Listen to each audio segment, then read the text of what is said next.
In the spring of 2005, two college roommates sat in a Boston restaurant, sketching ideas on napkins that would eventually reshape how millions of people consume information online.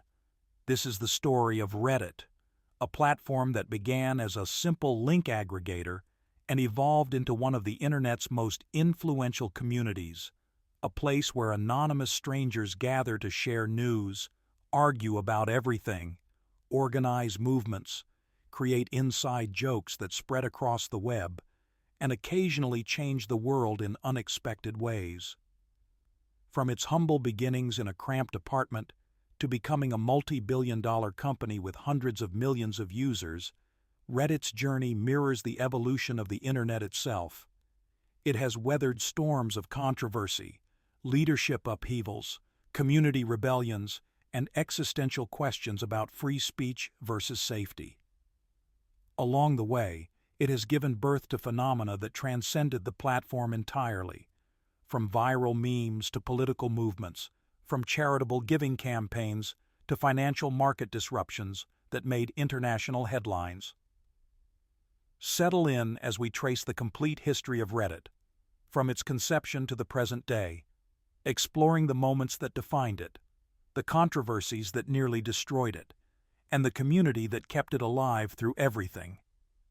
This is a story of idealism and pragmatism, of chaos and order, of a platform that wanted to be the front page of the Internet, and somehow actually became it. Origins and founding. The story of Reddit begins not with the platform itself, but with the ecosystem that made it possible.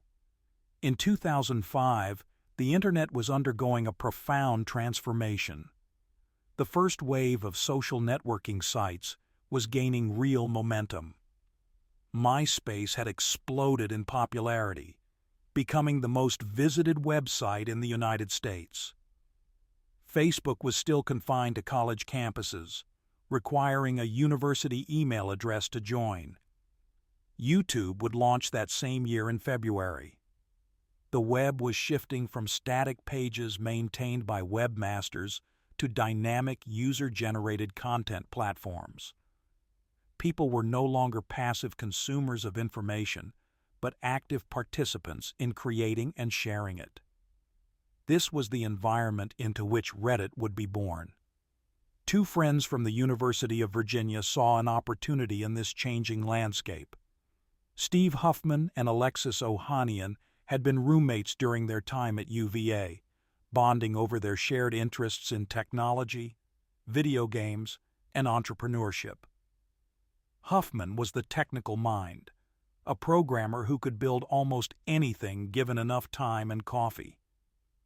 Ohanian was the ideas person, always thinking about user experience, marketing, and the bigger picture of what technology could accomplish. After graduating in 2005, they both knew they wanted to start a company together, but were still searching for the right concept, that perfect intersection of their skills and the market's needs. Their first idea was not Reddit at all. They envisioned a mobile food ordering service they called My Mobile Menu, which would allow people to order food from their phones via text message, eliminating the need to wait in line. This was early 2005, when smartphones did not exist and most mobile phones were limited to basic functions. They pitched this idea to Y Combinator, the newly formed startup accelerator founded by legendary programmer and essayist Paul Graham in Cambridge, Massachusetts, during their spring break of senior year. Y Combinator had just begun its first batch of companies, and Graham was actively looking for promising young entrepreneurs to fund with small amounts of seed capital in exchange for equity. When Huffman and Ohanian presented My Mobile Menu, Graham was initially interested enough to invite them to apply to Y Combinator. However, the application was rejected. The next day, Graham called them with a proposition. He liked them as founders, even if he didn't like the idea. If they could come up with something better, Y Combinator would fund it. Graham suggested they forget about mobile phones and instead build something the web desperately needed, what he called the front page of the Internet, a place where the best content would be aggregated and ranked by community voting. Huffman and Ohanian immediately saw the potential. They got back on a train to Boston, and by the time they arrived, they had committed to the new vision. They accepted Graham's offer of funding, $12,000 in seed capital in exchange for equity in their new company, along with free housing and office space for the summer. They moved into a small apartment in Medford, Massachusetts, just outside Boston, and began coding. Huffman took the lead on the technical architecture, while Ohanian focused on design, user experience, and the business side of things. They worked obsessively, barely sleeping, ordering takeout, and writing code late into the night. The apartment was cramped and messy, cluttered with pizza boxes and energy drink cans, but it was their laboratory, their incubator, the place where something new was taking shape. The name came from Ohanian. He wanted something that would suggest users had already seen content on their site before encountering it elsewhere on the Internet. The phrase, "I read it on," morphed into, "I read it." Eventually they dropped the space and the verb tense ambiguity, settling simply on Reddit. The name was unpretentious, almost deliberately unglamorous. It was not trying to be cool or clever, it just was. In its own way, the name perfectly captured what the site would become, a place for content that felt familiar, communal, and slightly geeky. The technical architecture Huffman designed was elegantly simple, at least in its initial form. The site would run on Python, using the web.py framework that Huffman and Graham had been working on together. Users could submit links to external content. Each submission would have two arrows next to it, one pointing up and one pointing down. Clicking the up arrow indicated you liked or agreed with the submission, pushing it higher on the page. Clicking the down arrow did the opposite. The ranking algorithm would take into account both the number of votes and the time since submission, ensuring that fresh content with strong support would rise quickly while older content would naturally drift down the page, making room for newer submissions. On June 23, 2005, Reddit officially launched to the public. The site was sparse, almost brutally minimalist.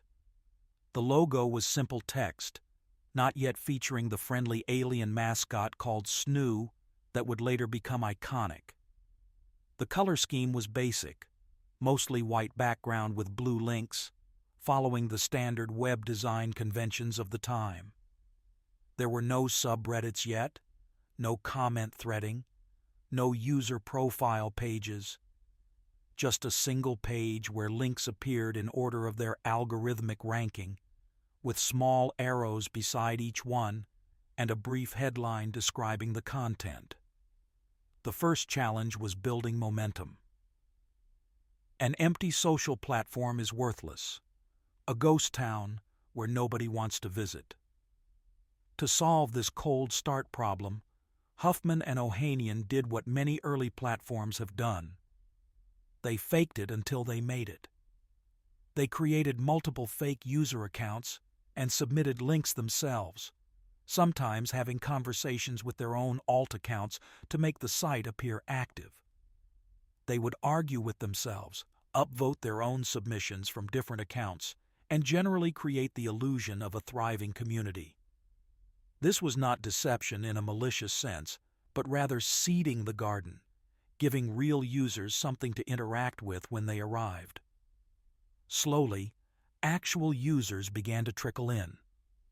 Many of them came from Slashdot, Dig, and other link aggregation sites, curious about this new competitor. The early Reddit community was heavily technical, composed largely of programmers, system administrators, and technology enthusiasts. The submissions reflected this demographic. stories about new programming languages, debates about open-source software, links to technical blog posts, and academic papers. The conversations in the comments, once those were added, were thoughtful and relatively civil. Users took pride in finding obscure but valuable content to share with the community. In late 2006, just over a year after launch, Reddit was acquired. Condé Nast, the media company that published magazines like Wired, The New Yorker, and Vanity Fair, purchased Reddit in October 2006 for an undisclosed sum, reportedly between $10 and $20 million. For Huffman and Ohanian, who had been operating on Y Combinator's seed funding and whatever small revenue trickled in, this was life-changing money. For Reddit itself, the acquisition provided resources and stability, but also introduced corporate oversight and expectations that would create tension in the years ahead. Before the Condé Nast acquisition. In late 2005, a third person joined the founding story. Aaron Swartz was a programming prodigy who had been involved in developing RSS and other web technologies while still a teenager. His company Infogami, which was building a wiki platform, merged with Reddit, and Swartz was brought on and later referred to as a co-founder. His influence on Reddit's technical infrastructure was significant, particularly in rewriting parts of the codebase. However, his time with the company would be brief. Swartz left Reddit in early 2007, uncomfortable with the corporate environment after the Condé Nast acquisition and eager to pursue his own projects focused on information freedom and activism. His later legal troubles and tragic death by suicide in 2013, following a federal prosecution for downloading academic articles, would cast a long shadow over discussions about internet freedom and prosecutorial overreach, early growth, and building the foundation. As 2006 began, Reddit was still tiny compared to what it would become, but it was growing steadily. The site had a few thousand regular users, and the submission volume had increased to the point where the front page actually turned over with some regularity. The community was developing its own culture, its own in-jokes and references, its own way of speaking. Users began referring to the site as a place where they had wasted hours of their day, diving deep into comment threads and clicking through to obscure links. This addictive quality, the sense that there was always something new to discover just one more click away, became central to Reddit's appeal. In December 2005, just 6 months after launch, Reddit introduced one of its most important features: comments. Initially, Reddit had been purely a link aggregator, a way to discover content hosted elsewhere on the web. But comments transformed it into something more, a place where the discussion around the content could be as valuable, if not more valuable, than the content itself. The comment system Huffman built was threaded, meaning replies to comments would appear indented beneath the original comment, creating branching conversation trees. Users could upvote or downvote comments just like submissions, allowing the best observations, jokes, and arguments to rise to the top of each discussion thread. The introduction of comments fundamentally changed Reddit's nature. It was no longer just a directory of links, but a true community platform where users came not just to find content, but to talk about it, to argue, to joke, to share their own experiences and perspectives. Some of the most memorable moments in Reddit's history would happen not in the submissions themselves, but in the conversations that unfolded beneath them. A mundane news article might generate hundreds of comments, with experts weighing in, skeptics questioning the source, comedians making jokes, and tangential discussions spinning off in unexpected directions. In 2006, Reddit's growth accelerated. The site was getting real press coverage, with technology blogs and magazines taking notice of this scrappy little link aggregator with a passionate community. Traffic increased from thousands to tens of thousands of daily visitors. The server infrastructure struggled to keep up, and downtime became a frequent frustration for users. The community responded to these technical hiccups with surprising patience and humor, creating memes about Reddit's unreliability and treating outages almost like shared experiences that bonded them together. One of the key innovations that would define Reddit's future arrived in 2008: subreddits. Initially, Reddit had been a single front page where all submissions appeared together, regardless of topic. But as the community grew, it became clear that users had wildly different interests. Technology enthusiasts wanted to discuss programming and gadgets. Others wanted to share funny images and jokes. Some wanted serious political debates, while others just wanted to look at pictures of cute animals.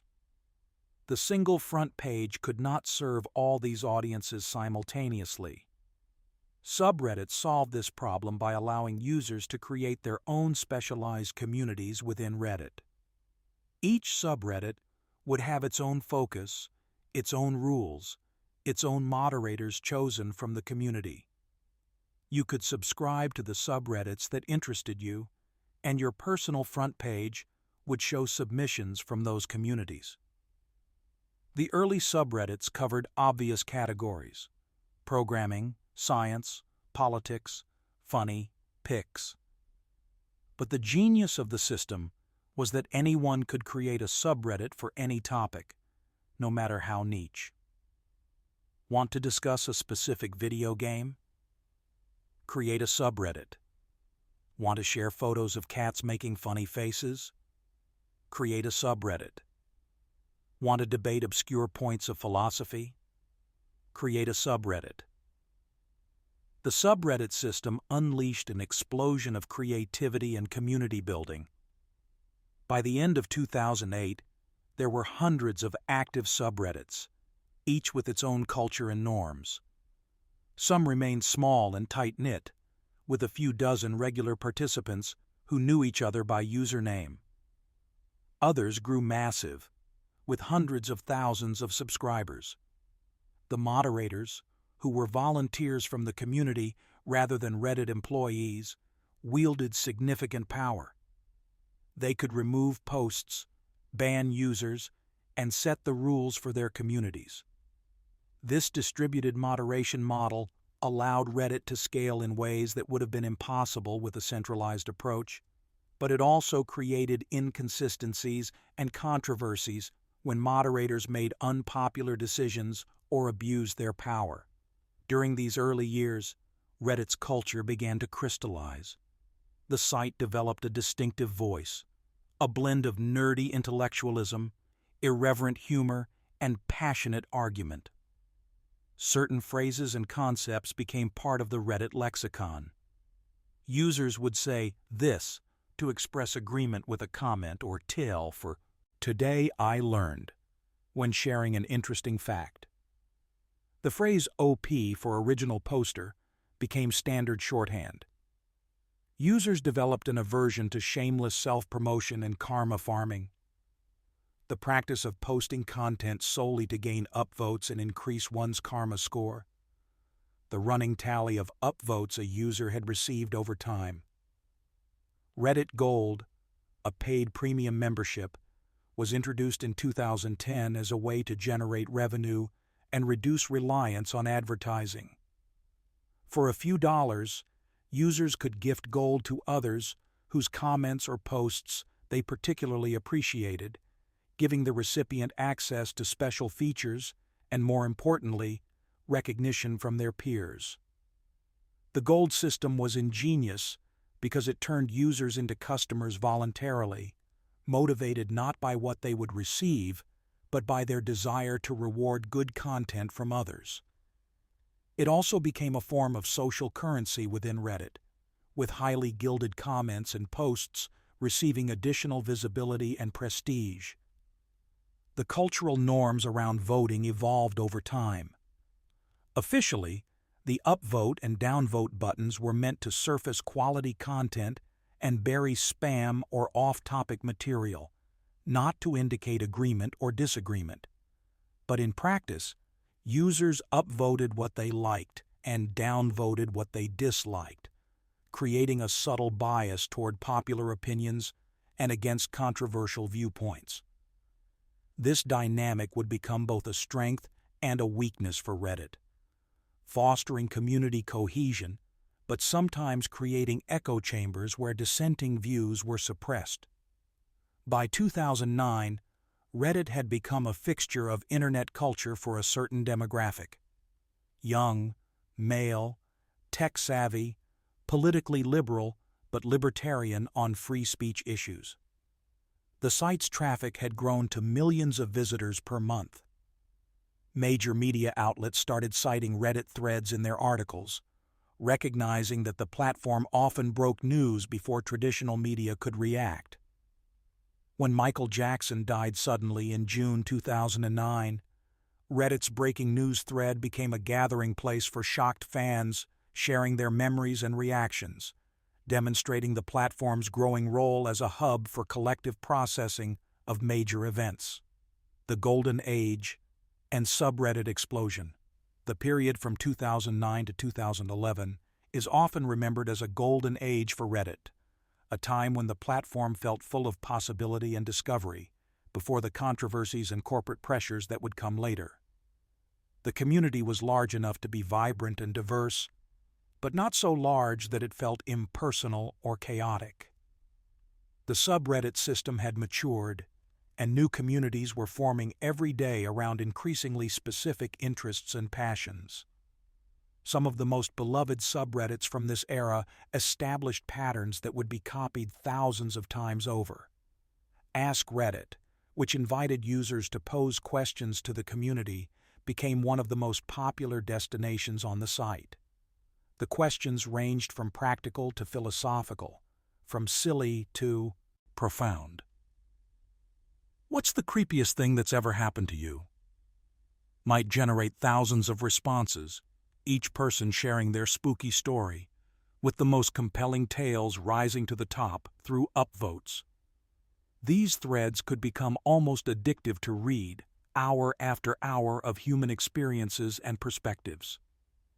IAMA, short for IMA, pioneered the Ask Me Anything format that would become one of Reddit's signature contributions to internet culture. The concept was simple. Someone with an interesting job, experience, or identity would announce themselves and invite questions from the community. Early AMAs included a wide range of participants: a commercial airline pilot explaining what really happens in the cockpit, a funeral director discussing the behind-the-scenes of their profession, a former cult member describing their experience and escape. These threads offered intimate access to experiences and expertise that most people would never encounter otherwise. The AMA format hit mainstream consciousness when celebrities and public figures began participating. In 2011, the subreddit began attracting increasingly high-profile subjects. Scientists, authors, and entrepreneurs would host AMAs, answering questions directly from Reddit users with a level of candor and accessibility that traditional media interviews rarely provided. The lack of filters or handlers meant that participants could be remarkably open, though it also meant they could be confronted with challenging or uncomfortable questions that mainstream interviews would never include. One of the most memorable early celebrity AMAs came from actor and comedian Louis C.K. in 2011.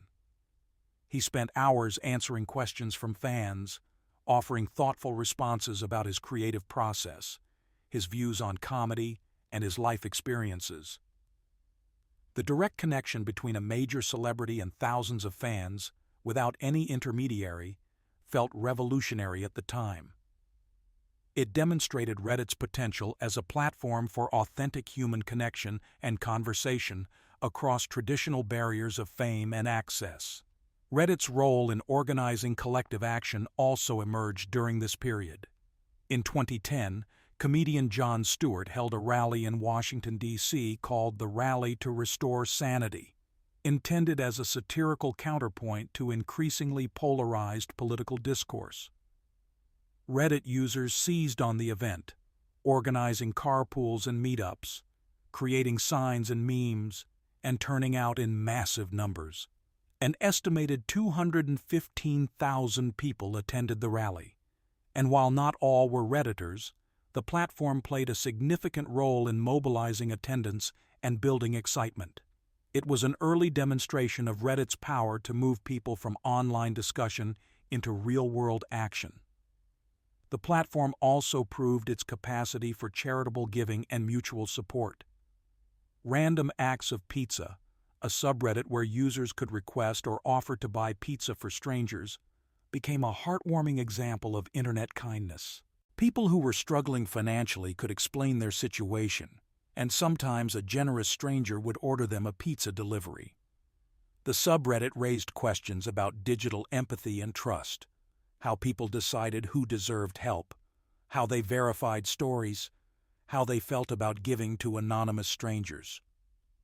But it also demonstrated that beneath the arguments and snark, Reddit could be a place of genuine human compassion. Secret Santa, Reddit's gift exchange program, grew into the largest of its kind in the world. Started in 2009 by a user who simply thought it would be fun to organize a gift exchange among Redditors, it eventually attracted over 100,000 participants annually. Users would be randomly matched with each other, exchange addresses, and send gifts in the spirit of the holiday season. The program generated countless stories of heartwarming generosity, with some participants putting enormous thought and effort into creating perfect gifts for their matches. Bill Gates famously participated in 2013, sending his match a package of thoughtful gifts that became internet news. The Secret Santa program exemplified Reddit at its best, a community coming together to create something positive and human that transcended the digital space. During these years, Reddit's influence on internet culture became increasingly apparent. Memes and phrases that originated on Reddit spread to other platforms and even into offline conversations. Rage comics, those simple drawings expressing frustration or humor, flourished on Reddit before spreading across the web. The phrase "Thanks Obama," originally used sarcastically to blame the president for minor inconveniences, became a widespread meme. The concept of the Reddit hug of death entered internet vocabulary, describing what happened when a small website was linked on Reddit's front page and was overwhelmed by traffic, causing it to crash from too many visitors. The platform became known for its ability to identify people and solve mysteries through collective investigation. When someone posted a photo asking for help identifying a location or person, thousands of Redditors would crowdsource the answer, combining their diverse knowledge and investigative skills. This distributed problem-solving capacity was impressive, but would later prove dangerous when applied to situations requiring more caution and professional expertise than internet sleuths could provide. Reddit meetups became regular occurrences in cities around the world.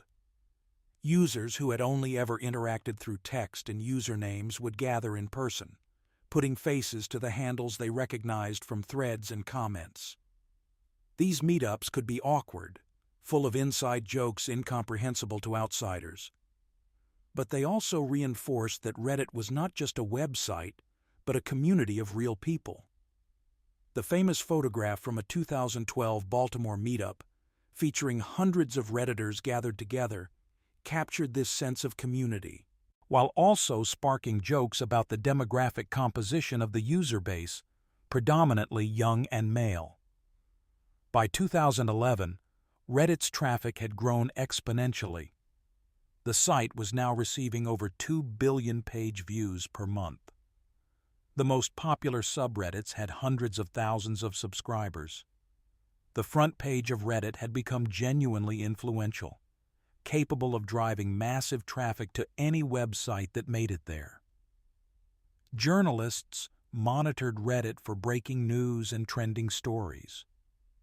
Marketers and PR professionals began paying attention, sometimes attempting to manipulate the system to promote their content or products. Efforts that were usually quickly identified and condemned by the community as spam. The voting system created emergent behaviors that no one had fully anticipated. Users learned that the first comments on a popular post often received the most upvotes, simply because they were seen by more people. This led to a race to comment quickly on rising posts, sometimes prioritizing speed over thoughtfulness. The drive for karma, that meaningless internet point system that nonetheless felt meaningful to users, shaped behavior in subtle ways. People crafted their comments to appeal to the community, learning what kinds of jokes, references, and arguments would be rewarded with upvotes. This could lead to conformity and groupthink, with similar comments and perspectives being repeated because they worked in the past. Yet even with these emerging issues, the period from 2009 to 2011 felt optimistic. Reddit seemed to be fulfilling its promise as the front page of the internet, a place where anyone could find community around their interests, where good content rose through democratic consensus, where human connection happened across boundaries of geography and identity. The problems that would soon emerge, the controversies that would threaten to tear the platform apart, were mostly still dormant, visible only to those paying very close attention to the darker corners of the site. Controversies and dark corners. As Reddit grew larger and more diverse, it also became home to communities that tested the platform's commitment to free speech and minimal interference. The company's official policy, articulated repeatedly by its leadership, was that Reddit was a platform for free expression. As long as content was legal, it would be allowed, even if it was offensive, disturbing, or morally objectionable to many people. This stance reflected the libertarian ethos of Silicon Valley and early internet culture, the belief that censorship was always worse than offensive speech, that the marketplace of ideas would sort truth from falsehood, that sunlight was the best disinfectant. But some communities on Reddit pushed these principles to their breaking point. Subreddits dedicated to racist ideology, misogynistic content, and various forms of bigotry flourished in the shadows of the platform. The most notorious of these was jailbait, a subreddit that featured sexualized images of underage girls, technically legal because they were clothed but clearly existing in a morally reprehensible space. The subreddit had tens of thousands of subscribers and was one of the most popular destinations on Reddit, a fact that administrators later admitted was deeply troubling. For years, Reddit's leadership defended jailbait's right to exist, invoking free speech principles even as the subreddit generated negative press coverage and made advertisers uncomfortable. The justification was always the same. The content was technically legal, and Reddit's role was to provide a platform, not to make moral judgments about what people posted. The slippery slope argument was invoked frequently, the idea that censoring jailbait would inevitably lead to censoring other controversial but valuable speech. The situation reached a crisis point in 2011 when Anderson Cooper featured jailbait on CNN, calling out Reddit by name for hosting this content. The segment was damning, showing examples of the images being shared and interviewing critics who argued that the subreddit enabled and normalized the sexualization of children. the public relations disaster forced Reddit's hand.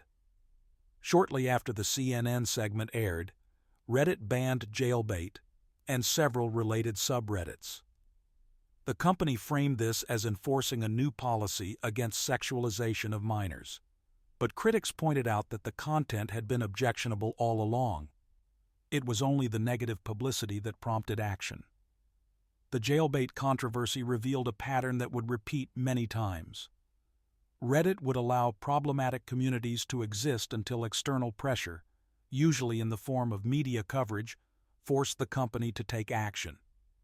This reactive rather than proactive approach to moderation created constant tension between the platform's free speech ideals and its responsibility to prevent harm.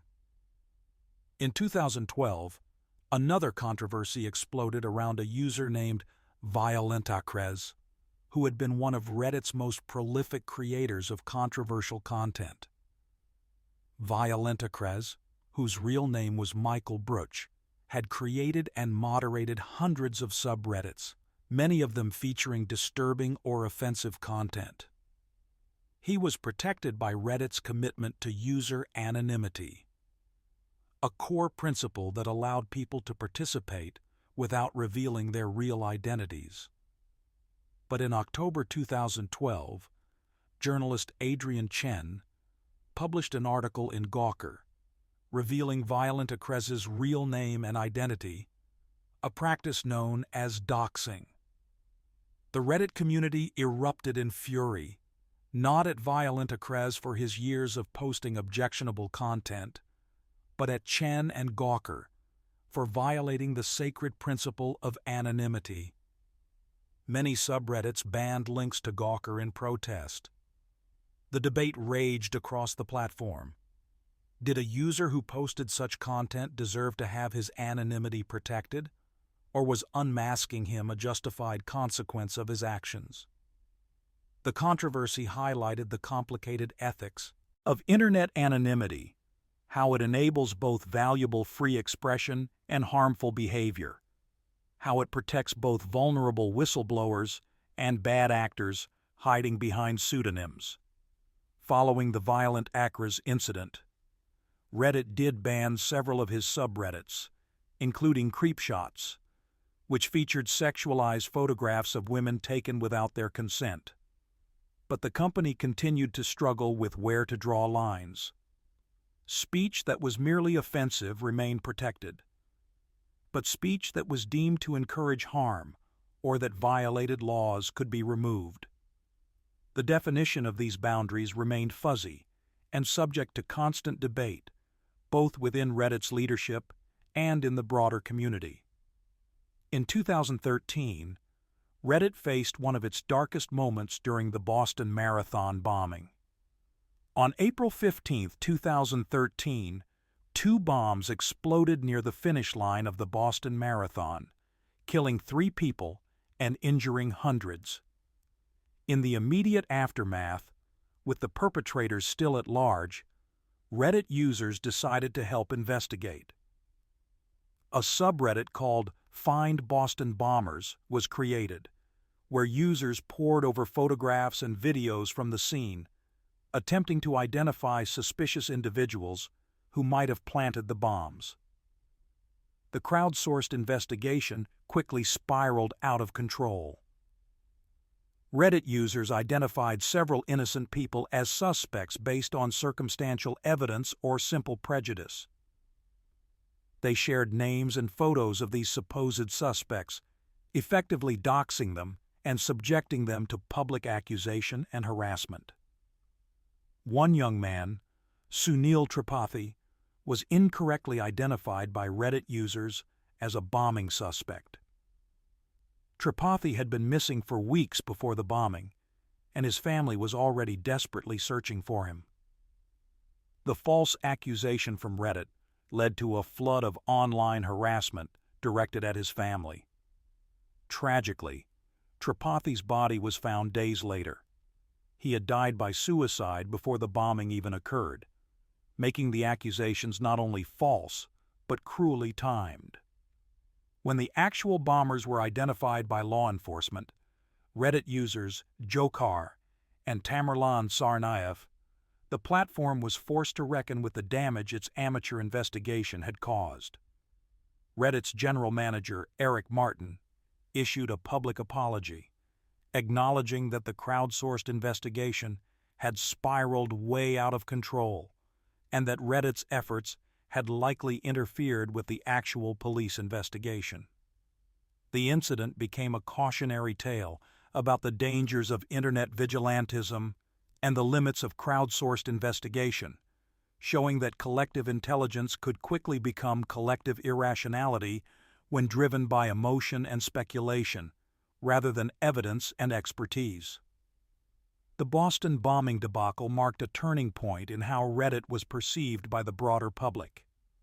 No longer was it just a quirky internet community where people shared jokes and interesting links. It was a powerful platform capable of causing real-world harm, a place where the line between collective action and mob behavior could dissolve rapidly. The incident prompted discussions within Reddit about the responsibilities that came with having such a large and influential community, conversations that would continue and intensify in the years ahead. Through all these controversies, Reddit continued to grow. The problematic content represented a small fraction of overall activity on the site, but it generated a disproportionate amount of attention and concern. Most users spent their time in wholesome or neutral communities discussing their hobbies, sharing pictures of their pets, asking for advice, or simply passing time. But the existence of toxic communities and the platform's reluctance to address them more aggressively created an ongoing tension that would eventually demand resolution. In 2014, a new controversy emerged that would shake Reddit to its foundations and lead directly to major leadership changes. It began with a phenomenon called Gamergate, a sprawling online harassment campaign ostensibly about ethics in video game journalism, but actually focused on harassing women in the gaming industry. Reddit became one of the major platforms where Gamergate supporters organized, sharing personal information about their targets and coordinating harassment campaigns. Subreddits like Kotaku in Action became hubs for the movement, generating thousands of posts and comments that frequently crossed the line into targeted harassment. Reddit's leadership faced pressure to ban these communities, or at least restrict their ability to organize harassment. But the same free speech principles that had protected other controversial communities made action difficult. The company eventually banned specific behaviors like doxing and brigading, coordinated efforts to invade other subreddits or websites, but allowed the communities themselves to continue existing as long as they followed these rules. This compromise satisfied neither critics who wanted stronger action, nor Gamergate supporters who saw any moderation as censorship. The Gamergate controversy coincided with broader discussions about harassment and abuse on social media platforms. Twitter, Facebook, and other sites were all grappling with how to balance free expression with user safety, how to prevent their platforms from being used as weapons to destroy individuals through coordinated harassment. Reddit's approach, allowing controversial communities to exist, but banning specific harmful behaviors, represented one attempt to navigate these difficult trade-offs. Whether it was successful remains debated to this day. The Great Blackout and Leadership Crisis. The summer of 2015 brought Reddit to the brink of civil war between its users and management, culminating in the most dramatic user protest in the platform's history. The immediate trigger was the abrupt dismissal of Victoria Taylor, Reddit's director of talent, who had become the beloved public face of the AMA subreddit. Taylor had been crucial to the success of celebrity AMAs, coordinating with famous participants, verifying their identities, and often typing out their responses during live sessions. Her role made her a bridge between celebrities and the Reddit community, and she was beloved by both participants and the volunteer moderators who ran IPO. Her firing without explanation or advance warning to the moderators left them without support in the middle of scheduled AMAs. The moderators of IPO responded by making the subreddit private, effectively shutting it down in protest. Within hours, moderators from hundreds of other major subreddits joined in solidarity, making their communities private as well. The protest was partly about Victoria Taylor specifically, but it represented years of accumulated frustration from volunteer moderators who felt taken for granted and unsupported by Reddit's corporate leadership. The moderators, who contributed countless unpaid hours keeping their communities running and dealing with spam, harassment, and rule violations, felt that Reddit's management did not appreciate their labor or communicate with them adequately. The blackout was unprecedented in its scale and impact. At its peak, over 300 subreddits were dark, including many of the largest and most popular communities on the site. These included pics, gaming, movies, science, and countless others. For users attempting to browse Reddit during the blackout, the site appeared broken, with many of their favorite communities inaccessible and displaying messages explaining they were private in protest. The front page, usually a vibrant mix of content from across the platform, was decimated, filled instead with posts about the blackout itself. The protest was not just about Victoria Taylor's firing, though her dismissal was the spark. It reflected deeper problems in Reddit's relationship with its volunteer moderators and its own community. Moderators complained that Reddit's management had ignored their requests for better tools to fight spam and harassment. They pointed out that the site's search functionality had been broken for years despite constant complaints. They argued that Reddit had prioritized developing features that would drive growth and revenue, like native mobile apps, while neglecting the basic infrastructure that moderators relied on to do their unpaid work.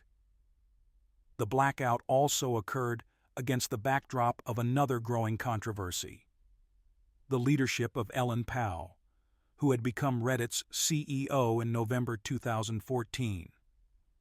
Pao had joined Reddit as interim CEO during a turbulent period, and her tenure had been marked by increasing conflict with segments of the user base. Some of this conflict was substantive, related to decisions about banning harassing communities and implementing new content policies. But much of it was deeply personal and misogynistic, with Pao becoming the target of intense online harassment that frequently included racist and sexist attacks. Earlier in June 2015, before the Victoria Taylor incident, Reddit had banned 5 subreddits for harassing behavior, including Fat People Hate, a community dedicated to mocking and harassing overweight individuals. The ban was framed as targeting behavior rather than ideas. Reddit would allow controversial opinions, but not coordinated harassment of individuals. However, the decision sparked outrage from users who saw it as censorship and a betrayal of Reddit's free speech principles. The front page was briefly flooded with posts attacking Ellen Pao and demanding her resignation. The vitriol directed at Pao was extreme, often crossing into explicit threats and harassment. When the blackout happened in early July, Pao became the focal point of user anger, with many protesters demanding not just better treatment of moderators, but Pao's removal as CEO. A petition calling for her resignation gathered over 200,000 signatures. The tone of the discourse was often ugly, mixing legitimate grievances about platform governance with personal attacks on Pao. She became a lightning rod for frustrations that had been building for years, blamed for every unpopular decision and every unresolved problem on the platform. Later, it would be revealed that the decision to fire Victoria Taylor had actually been made by Alexis Ohanian, not Powell, though this information came too late to change the narrative during the crisis. On July 10, 2015, after just over 8 months as CEO, Ellen Pao announced her resignation. In her departure note, she acknowledged that she had not been the right leader for Reddit at that moment, and that the board had lost confidence in her ability to navigate the company through its challenges. Steve Huffman, one of Reddit's original co-founders who had left the company years earlier, returned as CEO. The news was met with celebration by many Reddit users, who saw Powell's departure as a victory for their protest. But the celebration was complicated by the ugliness that had accompanied it, the harassment and misogyny that had been mixed with legitimate criticism. In the aftermath, many observers questioned whether the outcome was positive or negative for internet culture more broadly. Had Reddit users exercised legitimate collective power to hold leadership accountable? Or had they engaged in a digital mob attack that drove out a female executive trying to make the platform safer? The answer was probably both, and the ambiguity reflected Reddit's complicated nature as a platform that could be simultaneously a force for community empowerment and a vehicle for harassment and abuse. Huffman, now back as CEO, inherited a platform in crisis. He would need to rebuild trust with the volunteer moderators who had shut down the site, address the toxic communities that continued to flourish in Reddit's dark corners, and find a path forward that balanced free expression with safety and responsibility. His return marked the beginning of a new era for Reddit, one that would see more active content moderation, clearer policies about acceptable behavior, and ultimately a transformation of Reddit from a scrappy startup devoted to free speech absolutism into a more traditional social media platform preparing for a public stock offering. Political storms and the Donald era. The 2016 United States presidential election marked a watershed moment for Reddit, transforming the platform into a major arena for political warfare and exposing deep tensions about how to handle politically charged communities. At the center of this storm was a subreddit called The Donald, created to support Donald Trump's presidential campaign.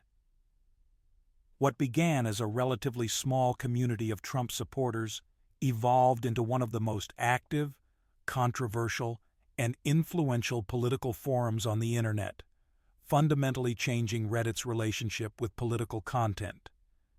The Donald emerged in mid-2015 as Trump announced his candidacy, initially existing as a mix of genuine support and ironic humor, a space where supporters could share pro-Trump memes and news while outsiders watched with bewilderment or amusement. But as Trump's campaign gained momentum and proved unexpectedly successful, the Donald grew explosively. By early 2016, it had hundreds of thousands of subscribers and was generating massive amounts of content, much of it designed to be inflammatory, attention-grabbing, and viral. The subreddit developed its own distinct culture, borrowing heavily from 4chan's meme-centric humor, but applying it to political organizing. Supporters referred to themselves as centipedes, a reference to an obscure knife party song that had been used in a viral Trump video. They called Trump the God Emperor, a joke taken so far it became semi-serious. They created an endless stream of memes: Pepe the Frog in a Make America Great Again hat, Trump depicted as a heroic figure, attacks on political opponents that blended humor and vitriol. The energy was frenetic, confrontational, and extremely online. The Donald's users became adept at gaming Reddit's algorithms to reach the front page. They would mass upvote posts within minutes of submission, pushing them to the top of the site where they would be seen by millions of users who were not subscribed to the subreddit. This tactic, sometimes called brigading or vote manipulation, was technically against Reddit's rules. But proving it was deliberate rather than organic enthusiasm was difficult. The result was that during the 2016 election, Reddit's front page was often dominated by pro-Trump content from the Donald, much to the frustration of users who did not want to see it. The subreddit also became a hub for spreading misinformation and conspiracy theories.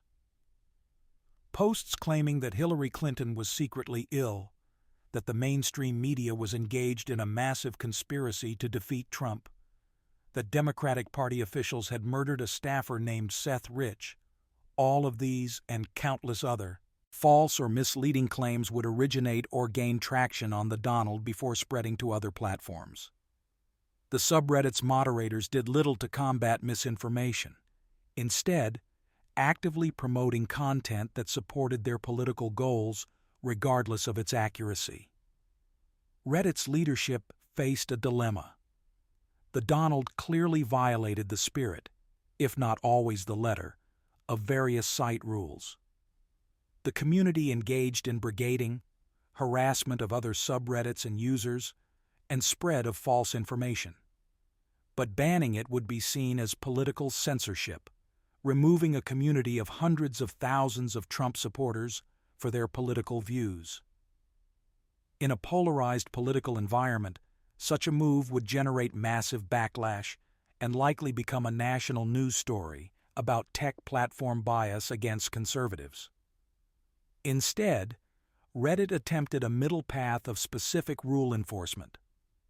In June 2016, after the Donald users allegedly harassed the moderators of other subreddits, Reddit implemented changes to its algorithm to prevent any single subreddit from dominating the front page. This effectively limited the Donald's ability to flood the site with pro-Trump content, though it also affected other active communities. The Donald's moderators and users responded with fury, claiming discrimination and censorship, arguing that Reddit was deliberately suppressing their voices because of political bias. The relationship between the Donald and Reddit's leadership deteriorated further after the election. In November 2016, with Trump having won the presidency, CEO Steve Huffman admitted in a post that he had secretly edited comments in the Donald that were insulting him personally, changing them to instead insult the subreddit's moderators. This revelation was shocking. The CEO of Reddit had abused his administrative powers to alter user content, violating the fundamental trust between platform and users. Huffman apologized and promised never to do it again. But the incident gave the Donald ammunition to claim they were being unfairly targeted. Throughout 2017, the Donald continued to be a source of controversy and moderation headaches. The subreddit's culture had become increasingly extreme, with racism, violence-glorifying content, and conspiracy theories becoming more common. Reddit implemented specific rules targeting the Donald's behavior, requiring the subreddit's moderators to actively remove rule-breaking content, limiting how the Donald posts could reach the front page, and eventually preventing users from giving gold awards to the Donald posts after the subreddit began using gold as a way to highlight controversial content. But the Donald was not the only politically controversial community on Reddit during this period. Far-left subreddits also flourished, some of them glorifying political violence against the right or celebrating the assault of conservative figures. Reddit struggled with how to apply its rules consistently across the political spectrum, often failing to satisfy anyone. Conservatives accused Reddit of left-wing bias, pointing to how long the Donald was allowed to exist compared to immediate bans of some conservative communities. Liberals accused Reddit of enabling the rise of the alt-right and fascism by platforming the Donald at all. The 2016 election also brought increased attention to Reddit's role in spreading misinformation and foreign influence operations. After the election, As investigations revealed Russian efforts to influence American voters through social media, researchers found evidence that Russian accounts had been active on Reddit, including in the Donald and other political subreddits. Reddit eventually identified and removed thousands of accounts connected to Russian influence operations, but the revelation added to concerns about the platform's vulnerability to manipulation. During this period, Reddit implemented various features attempting to address problems while preserving the open nature of the platform. In 2017, Reddit introduced a new content policy that more explicitly banned content that incited violence.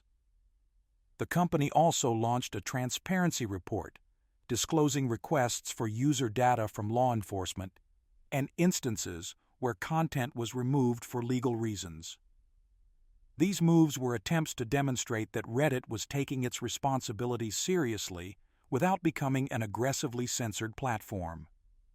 The Donald's ultimate fate would not be decided until 2020, but its existence during 2016 to 2017 fundamentally shaped Reddit's trajectory. The subreddit demonstrated that Reddit's algorithms and community structure could be exploited for political organizing and propaganda dissemination. It showed that toxic communities, if large enough, could hold the platform hostage, making administrators reluctant to enforce rules for fear of backlash.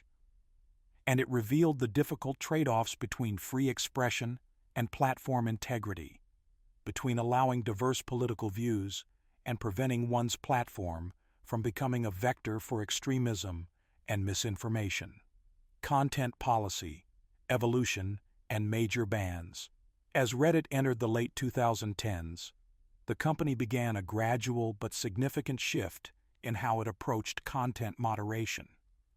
The free speech absolutism of Reddit's early years gave way to a more nuanced position that acknowledged the platform's responsibility to prevent harm, even if that meant restricting some legal but harmful content.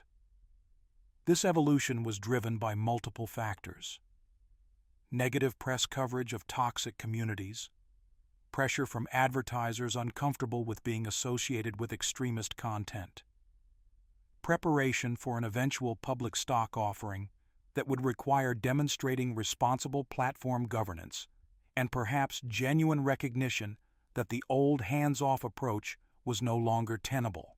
In 2017, Reddit updated its content policy to more clearly prohibit content that incited violence or encouraged harm against individuals or groups. This seemed like a modest change, simply clarifying existing rules, but it provided the basis for eventually removing communities that had long violated the policy in spirit, if not explicitly.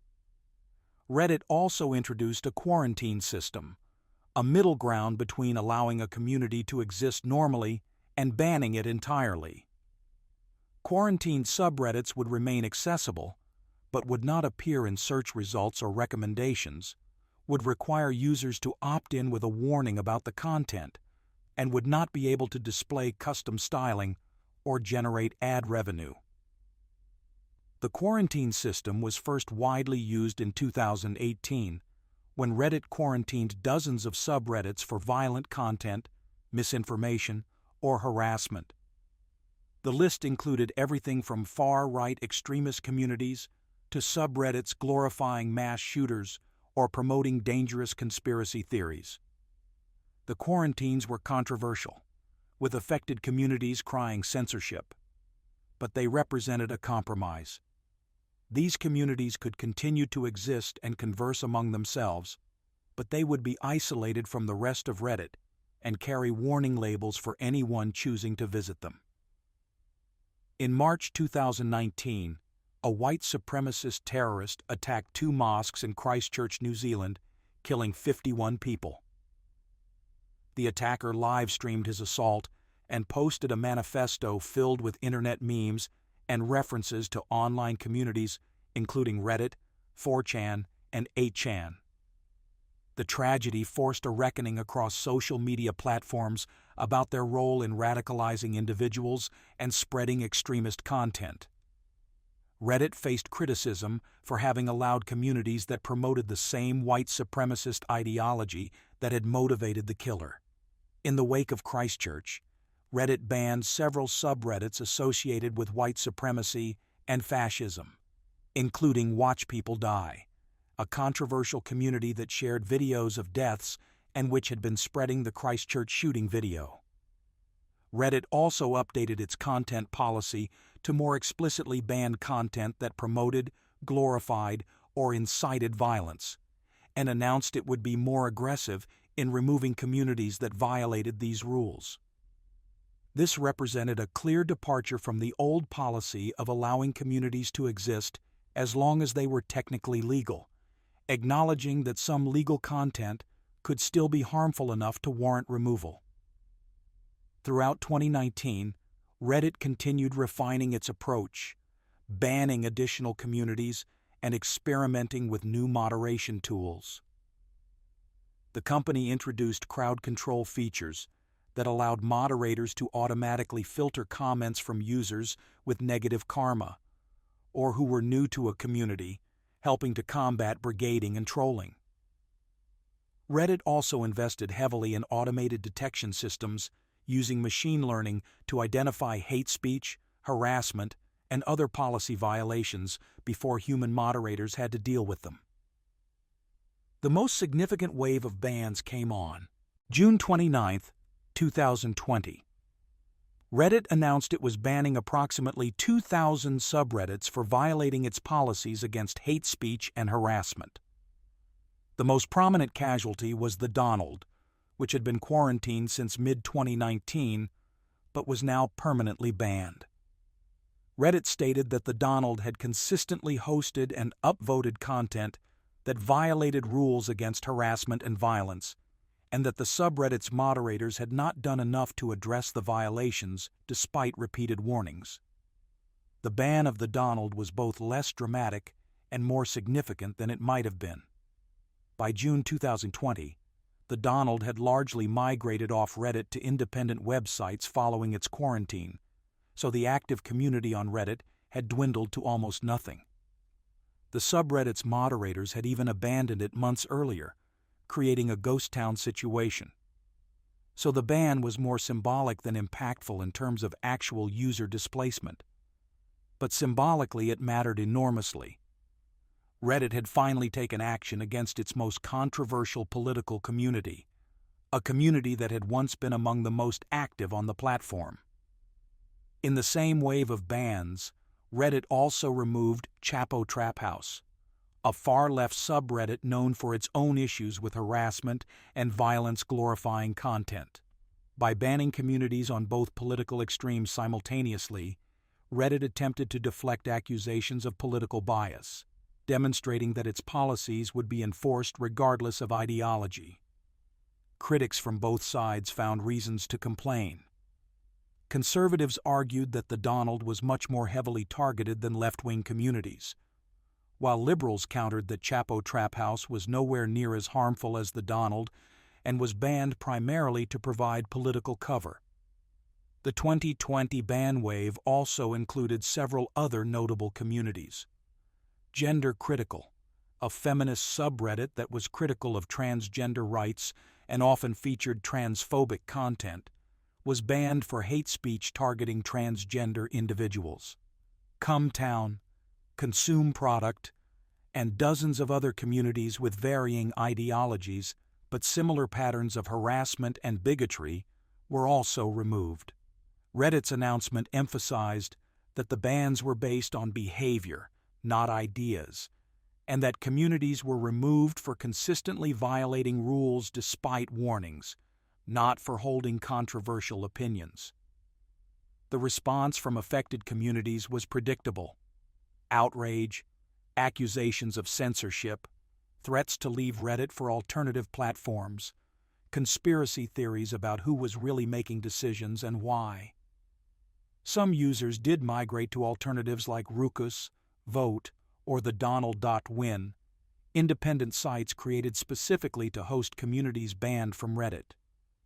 But most users, even those from banned communities, simply found other subreddits on Reddit to participate in, perhaps slightly moderating their behavior to avoid further bans, or perhaps just being more careful about what they posted publicly.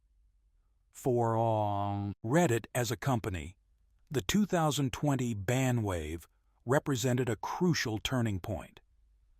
The platform had decisively moved away from the free speech absolutism of its founding era and embraced a content moderation philosophy more similar to other major social platforms.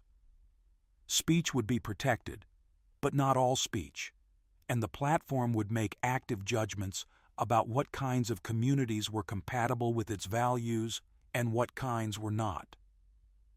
This opened Reddit to accusations of being just another censored corporate platform, but it also made the platform more attractive to advertisers, investors, and mainstream users who had been turned off by its toxic reputation. Throughout 2020 and 2021, Reddit continued to refine and expand its policies.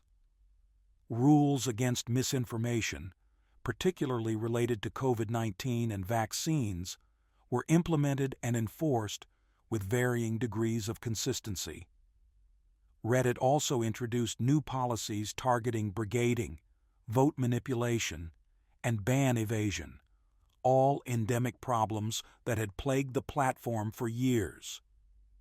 The company invested in larger moderation teams, both paid employees and volunteer moderators, and developed better tools for identifying and removing problematic content. The evolution of Reddit's content policies during this period reflected broader changes in how Internet platforms thought about their responsibilities. The old Internet ethos of being a neutral platform that simply hosted user content was giving way to recognition that platforms shape discourse and bear some responsibility for the harms that occur on them. Whether Reddit had struck the right balance between openness and safety, between free expression and content moderation, remained hotly debated. But the company had made its choice. It would rather be criticized for moderating too much than for allowing extremism and harm to flourish unchecked. Modern Reddit and cultural dominance. As Reddit entered the 2020s, the platform had transformed dramatically from its origins as a small link aggregator. By 2021, Reddit had over 50 million daily active users and over 430 million monthly active users, making it one of the 10 most visited websites globally. The number of subreddits had exploded into the millions, covering every conceivable topic from the mainstream to the incredibly obscure. You could find active communities discussing major television shows, niche academic subjects, rare hobbies, local neighborhoods, support groups for every condition and circumstance imaginable, and everything in between. Reddit's influence on Internet culture had become undeniable. Memes that originated on Reddit spread to Twitter, Instagram, TikTok, and beyond. Subreddits like Meme Economy treated memes as tradable commodities, analyzing which formats were rising or falling in value. The platform had become a primary source for journalists looking for story ideas or public opinion on breaking news. Many news articles now include a section with reactions from social media that consists largely of screenshots from Reddit threads. The AMA format pioneered on Reddit had been adopted by other platforms and even by traditional media. Politicians, celebrities, and public figures now regularly do Reddit AMAs as part of their publicity tours, recognizing the platform's reach and the authenticity that comes from directly answering unfiltered questions from real people. President Barack Obama did an AMA during his 2012 re-election campaign, a landmark moment that brought mainstream political attention to the platform.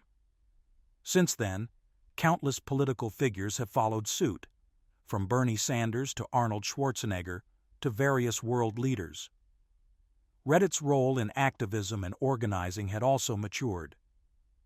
During the Black Lives Matter protests of 2020, subreddits became hubs for sharing information about demonstrations, documenting police behavior, organizing bail funds, and coordinating legal support for protesters. Local subreddits helped people find their nearest protest locations and connected them with resources. While some criticized the performative nature of online activism, the platform did enable real-world coordination and information sharing that supported the movement. The platform had also become a significant source of emotional support and community for people dealing with various challenges. Subreddits like depression, anxiety, and various recovery communities provided spaces for people to share their struggles and receive support from others who understood their experiences. These communities were not substitutes for professional mental health care, but for many users, they provided valuable supplemental support and reduced the isolation that often accompanies mental health challenges. One of the most remarkable Reddit stories of the modern era came in January 2021, when a subreddit called WallStreetBets became the center of a financial phenomenon that captured global attention. WallStreetBets had existed since 2012 as a community for risky stock trading discussion, characterized by aggressive humor, complex financial terminology, and a culture that celebrated huge wins and losses with equal enthusiasm.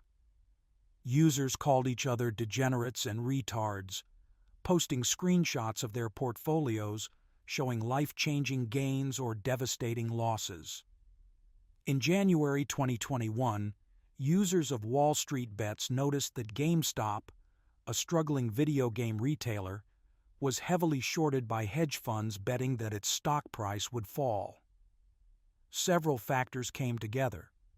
Nostalgia for GameStop as a childhood shopping destination, antipathy toward Wall Street hedge funds following the 2008 financial crisis, the technical dynamics of a short squeeze that could drive the stock price up if enough people bought, and the collective power of millions of Reddit users coordinating their actions. The community decided to buy GameStop stock and hold it, driving the price up and forcing the hedge funds to cover their short positions at enormous losses.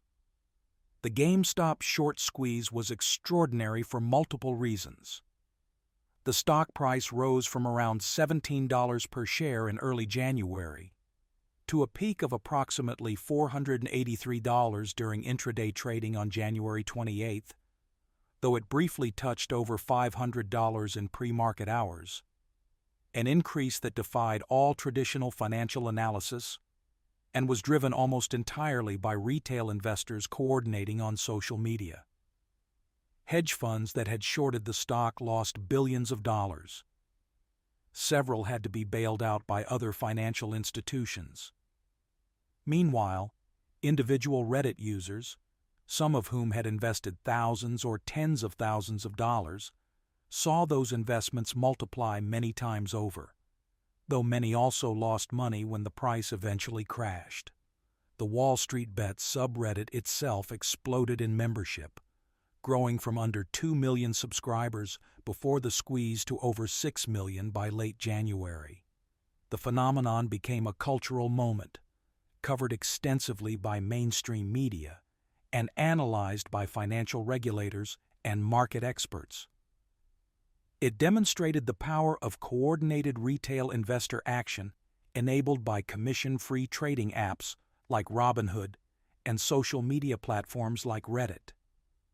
It also raised questions about market manipulation, whether what WallStreetBets did was fundamentally different from what hedge funds and institutional investors do when they coordinate their strategies. Congressional hearings were held, and several of the key figures, including WallStreetBets users and executives from the trading platforms and hedge funds, testified before Congress.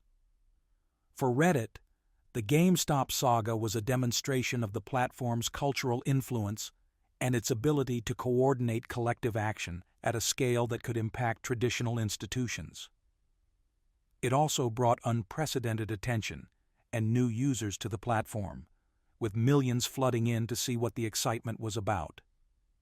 The phrase "diamond hands," referring to holding stocks even as prices fluctuate, and "to the moon," predicting extreme price increases, entered mainstream vocabulary, both originating from WallStreetBets culture. Throughout 2021 and 2022, Reddit continued growing and preparing for a long-anticipated initial public offering. The company filed confidentially for an IPO in December 2021, taking the first formal step toward becoming a publicly traded company. This process involved demonstrating to potential investors that Reddit was not just a popular platform, but a viable business capable of generating sustainable revenue and eventually profit. The company's revenue in 2023 was $804 million, up significantly from previous years, primarily from advertising, Reddit Premium subscriptions, and awards users could purchase to give to others. The company also began monetizing its data through licensing deals with AI companies, an emerging revenue stream that would become increasingly important. The road to IPO required Reddit to present itself as a responsible platform with effective content moderation, growth potential, and a path to profitability. This pressure accelerated the content policy changes that had begun in previous years, as Reddit needed to assure investors and advertisers that the platform would not be associated with controversies that could damage its reputation or business prospects. The tension between Reddit's roots as a freewheeling, community-driven platform and its evolution into a corporate entity preparing for Wall Street scrutiny was palpable. In March 2024, Reddit finally completed its IPO, trading on the New York Stock Exchange under the ticker symbol RDDT. The company priced shares at $34 each, at the top of the expected range, valuing the company at approximately $6.4 billion. This was notably less than the $10 billion valuation Reddit had achieved in a 2021 funding round, reflecting the changed market conditions and investor skepticism about social media companies. However, the IPO was considered successful, with shares jumping 48% on the first day of trading to close at over $50, indicating strong investor interest. Reddit and selling shareholders raised approximately $748 million from the offering. For Steve Huffman and the early investors who had supported Reddit through its journey, the IPO represented validation of years of effort and belief in the platform's potential. Notably, Alexis Ohanian, the co-founder, was not listed among major shareholders in the IPO filing, a detail that raised questions and suggested a complex dynamic between Ohanian and the company he helped create, possibly related to his resignation from the board in 2020 or earlier equity decisions. As of 2024 and into 2025, Reddit continues to evolve and adapt to changing user expectations and market conditions. The platform has introduced various new features over the years, some successful and others quickly abandoned. Reddit Video attempted to create a native video hosting platform to compete with YouTube, but never gained significant traction. Reddit Live allowed users to create live updating threads for events like sports games or breaking news, a feature that became useful during major news events. The redesign, introduced in 2018, modernized Reddit's interface, but faced resistance from longtime users who preferred the old look, leading Reddit to continue supporting both the old and new designs. Mobile usage has become dominant, with the majority of Reddit users now accessing the platform through mobile apps rather than desktop browsers. This shift required significant development effort, as the threaded conversation structure that works well on a large screen is more challenging to navigate on a small phone display. Reddit's official mobile app, launched in 2016, has been continuously updated and improved, though third-party apps like Apollo and Reddit is Fun maintained loyal followings until Reddit changed its API pricing in 2023, effectively forcing many third-party apps to shut down, a controversial decision that sparked another wave of community protests. Reddit's cultural impact continues to be felt across the internet. The RR prefix has become a recognizable way to reference communities, even on other platforms, where people might say the RR funny energy to describe content that feels like it belongs on that subreddit. Phrases like the narwhal bacons at midnight, an old Reddit inside joke used to identify fellow users in real life, have become part of internet history. The concept of karma has influenced thinking about online reputation and gamification of social interaction. Looking at Reddit today, nearly 22 years after its founding, the platform occupies a unique space in the internet ecosystem. It is not as algorithmically driven as Facebook or TikTok, where a centralized recommendation engine determines what users see. Instead, Reddit's content curation remains more democratic, with community voting and user subscriptions determining visibility. This gives Reddit a less addictive, more intentional quality compared to endless scroll platforms, though it can certainly still consume hours of a user's time.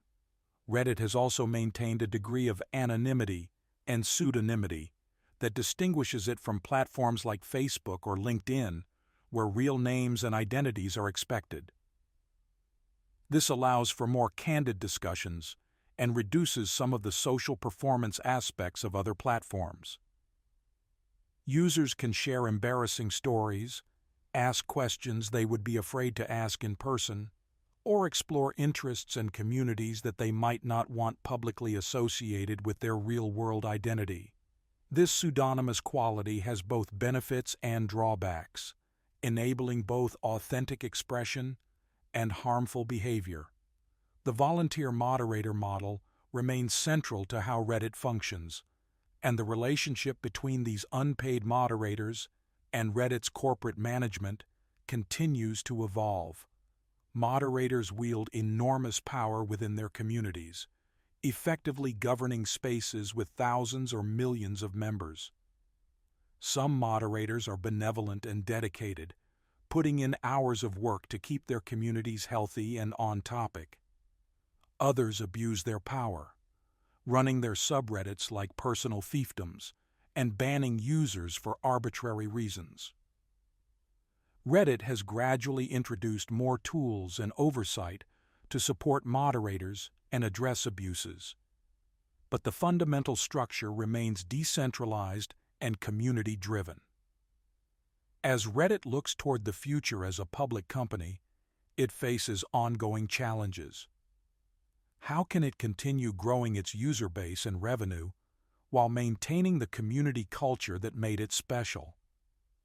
How should it balance free expression with the responsibility to prevent harm? How can it effectively moderate content at scale across millions of subreddits in dozens of languages? How should it handle misinformation, especially around important topics like public health and elections? How can it attract advertisers while hosting communities that discuss controversial or adult topics? These questions do not have easy answers, and Reddit will likely continue to evolve and experiment as it seeks solutions. What seems clear is that Reddit has become a permanent fixture of internet culture, a platform that has shaped how millions of people discover information, find community, and waste time online. Its influence on meme culture, internet activism, and online discourse is undeniable. From its humble origins As two college friends wanting to build the front page of the internet, Reddit has largely achieved that goal, becoming one of the primary places people go to see what the internet is talking about on any given day. The history of Reddit is a story of idealism meeting reality, of a platform built on principles of free expression and community governance having to grapple with the difficult consequences of those principles at scale. It is a story of remarkable communities coming together to do good, to support each other, to create and share and learn, but also a story of toxic communities inflicting harm and requiring difficult decisions about limits and boundaries. It is a story of memes and jokes and inside references, but also of serious discussions and activism and real-world impact. As you drift off to sleep, consider this sprawling, chaotic, brilliant, frustrating platform that has become such a significant part of the internet landscape. Consider the millions of conversations happening right now across thousands of communities, people sharing their thoughts and experiences, arguing about movies and politics, supporting each other through difficult times, making each other laugh with absurd jokes and clever observations. Consider how a simple idea, links ranked by community votes, grew into something so complex and influential that it changed how we consume and create online content. Reddit's story is not finished. As a public company, it enters a new chapter with new pressures and opportunities. But the fundamental elements that made Reddit what it is remain. The communities built around shared interests, the democratic voting system that surfaces content, the pseudonymous discussions that allow for unexpected honesty and creativity, the sense that somewhere in the vast collection of subreddits there is a community for everyone, no matter how niche their interests or circumstances. From a sketched idea on a napkin in 2005 to a multi-billion-dollar public company in 2024, from a handful of users posting links to tens of millions of daily active users, creating millions of posts and comments, from a single page of content to millions of subreddits covering every conceivable topic, Reddit's journey reflects the broader story of how the internet evolved from a place we visited to a place we live, from a tool for finding information to a space for community and identity and collective action. This is the entire history of Reddit.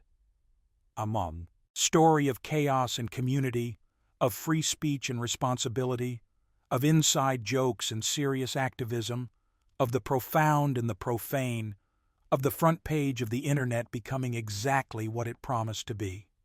As you close your eyes and let sleep take over, the conversations on Reddit continue.